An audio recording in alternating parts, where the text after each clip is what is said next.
हर हर महादेव दोस्तों, आप सभी का स्वागत है ससीस तड़का किचन में। आज मैं आप सभी के लिए लेके आई हूँ आम के अचार की रेसिपी। आज की रेसिपी आम के अचार की है, तो स्टेप बाय स्टेप आप सभी को मैं बताऊंगी कैसे इस आम के अचार को सालों साल चलने के लिए स्टोर करके रखें और क्या क्या हमें सावधानियां बरतनी है, वो सभी मैं इस वीडियो में बताऊंगी। तो चलिए फिर बनाते हैं आज कच्चे आम का अचार। सबसे पहले मैं बता दूं, यहाँ पर मैंने 4 केजी आम लिया है और उसको अच्छे से खूब धो करके मैंने यहाँ एक बड़े से बर्तन में ट्रांसफ़र कर दिया है और इसके ऊपर यानी कि मैंने इसमें पानी भर दिया है और इसको हम 2 घंटे के लिए पानी में इस तरीके से भिगो कर के रखेंगे।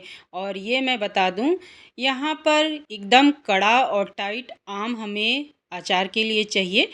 और इस आम का नाम क्या है वो भी मैं बता दे रही हूँ, ये रामकेड़ा आम है। हमारे यहाँ यूपी में रामकेड़ा आम का ही अचार बनता है। तो रामकेड़ा आम इस तरीके से गोल गोल होता है, तो आप सब देख लीजिए। और ये बिल्कुल ताज़ा है और इसे हमें 2 घंटे के लिए पानी में सोख करके रखना है। तो चलिए 2 घंटे बाद इसको मैं पानी से बाहर निकाल लूँगी और अच्छे से सारा पानी इसका सुखा दूँगी। तो ये सजेस्ट कर ले कि आम अच्छा होना चाहिए, बिल्कुल ताज़ा होना चाहिए और कच्चा होना चाहिए, यानी पका हुआ आम नहीं होना चाहिए। जब भी आप मार्केट से लाए तो उसे अच्छे से धो करके पहले 2-3 घंटे के लिए पानी में भिगो दीजिए। जब 2-3 घंटे हो गया है तो देखिए मैंने इसको पानी से बाहर निकाल करके इसका सारा पानी सुखा लिया है। अब इन आम को काटने की बारी आती है। तो सबसे पहले इसके ऊपर का ये डंठल वाला भाग हमें हटा देना है थोड़ा थोड़ा चाकू से।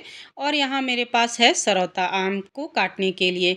एक पुराना कपड़ा ले लिया है, इस तरीके से पीछे वाले भाग पर मैंने बिछा दिया है। इससे जो नीचे का लकड़ी है वो कटता नहीं है। ये जो है शार्प होता है, इसलिए ध्यान से आम को काट करके तैयार कीजिएगा। इस तरीके से खड़ा रखना है, उसके बाद आधा आधा कर लेना है और उसके बाद हाफ पीस को इस तरीके से आप लंबे में रख दीजिए।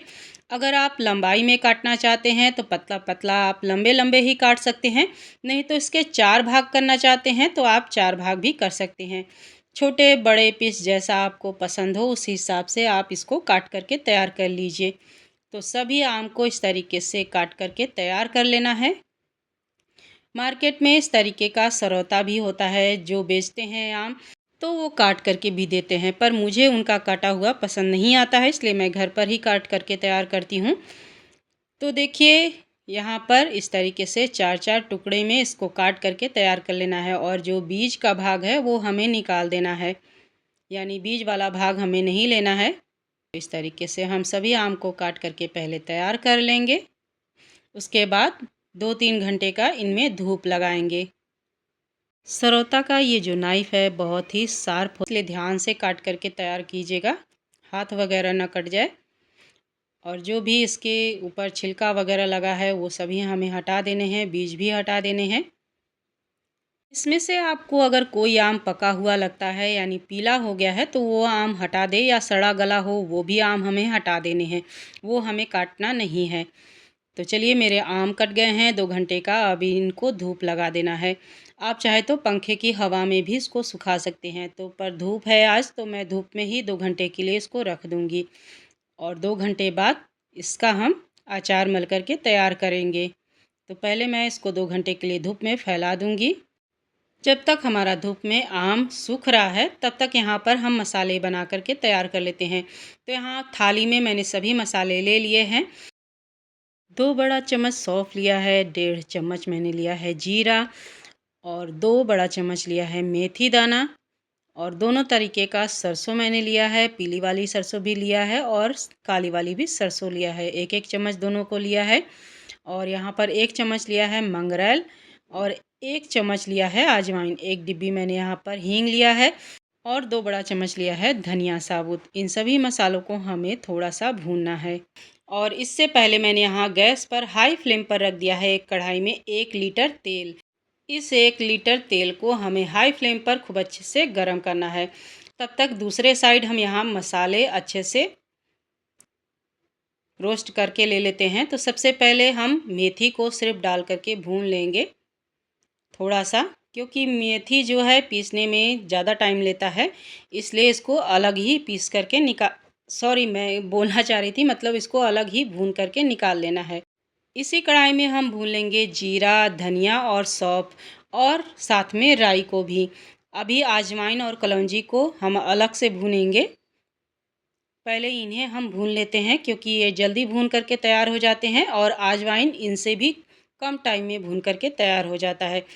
तो वो भी मेरे भून गए हैं और इसी कढ़ाई में मैं अजवाइन को भी भून करके तैयार कर लूँगी। जब चटकने लगा है अजवाइन तो मैंने निकाल लिया है अलग से बर्तन में, क्योंकि अजवाइन का दाना छोटा होता है, इसलिए ये अलग से मैं अचार में पीस करके डालूँगी। और यहाँ पर कलौंजी को भी गैस का फ्लेम बंद करके मैंने भून लिया है इसी कढ़ाई में, क्योंकि कढ़ाई काफ़ी गर्म था। और इधर तेल भी खूब अच्छे से देख लीजिए गर्म हो गया है, तो गैस का फ्लेम बंद कर देना है।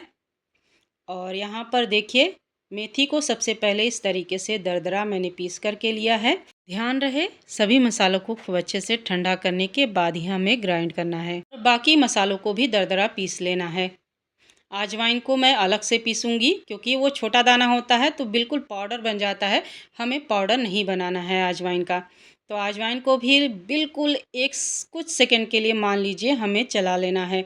और कुछ खड़े दाने भी हैं अजवाइन के, और कुछ इस तरीके से देखिए दरदरा मैंने सभी मसालों को पीस करके तैयार कर लिया है। 50 ग्राम यहाँ पर खड़ी मिर्ची भी मैंने लिया है और 1 चम्मच में तेल डाल करके सरसों का इसको भी दरदरा सा ग्राइंड कर लूँगी। अगर आप लाल मिर्ची पाउडर डालना चाहते हैं तो वहीं आप डाल सकते हैं, या इस तरीके से वैसे अचार में दरदरा ही खड़े मिर्ची को पीस लीजिए और डाल दीजिए तो अचार बहुत अच्छा लगता है।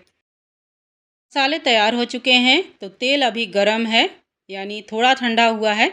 अब इसी में हींग डाल देना है, तो 2 ढक्कन भर करके मैंने हींग का डाला है और 2 चम्मच ही मैंने डाल दिया है इसमें काश्मीरी लाल मिर्च पाउडर, ताकि अचार में कलर अच्छा आ जाए। इस बात का खास ध्यान रखिएगा कि गरम तेल में हमें लाल मिर्ची पाउडर और हींग को नहीं डालना है, यानी मान के चलिए कि 50% जब आपका तेल गरम रहे तभी हमें हींग और लाल मिर्च पाउडर को डालना है। गैस से अब नीचे उतार लिया है। अब इसमें 2 से ढाई चम्मच डाल देना है हल्दी पाउडर, और जो भी मसाले हमने ग्राइंड किए थे वो भी डाल देना है। हाँ, कलौंजी को हमें ग्राइंड करके नहीं डालना है, इसे हमें खड़ा ही डालना है, इसलिए मैंने सबसे अंत में कलौंजी को भून करके तैयार किया था। तो कलौंजी को ध्यान रखिएगा खड़ा ही हमें डालना होता है अचार में। अब यहाँ पर तेल मामूली हल्का गरम है, यानी ठंडा हो चुका है। तो जो भी हमने खड़े मिर्च को ग्राइंड करके लिया है वो डाल देना है। कुछ इस तरीके का देखिए चिली फ्लेक्स जैसा बन गया है। तो इसे डाल करके मिक्स कर दूंगी मैं मसालों के साथ। और यहाँ पर 200 ग्राम मैंने यूज किया है नमक का, तो नमक को डाल करके अच्छे से मिक्स कर लेना है।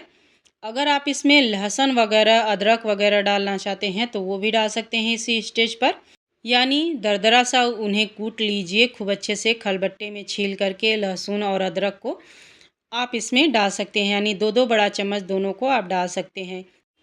सभी चीज़ों को मैंने अच्छे से मिक्स कर लिया है और तेल बिल्कुल ठंडा हो गया है, यानी बिल्कुल भी गर्म अब तेल नहीं है।